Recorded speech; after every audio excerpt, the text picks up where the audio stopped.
Welcome to my channel, Ideas Ko TV. Please don't forget to subscribe. Enjoy watching. Good morning, good afternoon, good evening sa inyong lahat mga people.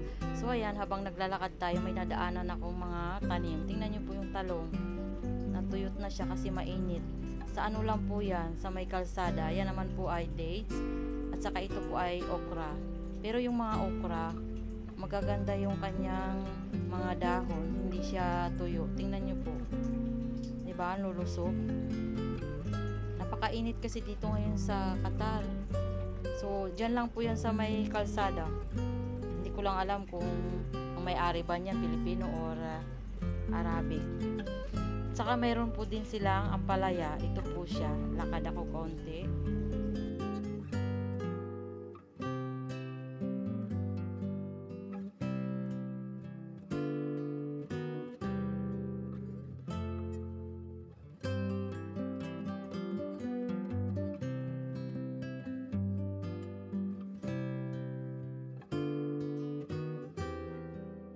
Ito po yung ampalaya. Tingnan nyo po, mayroon na rin siyang bulaklak.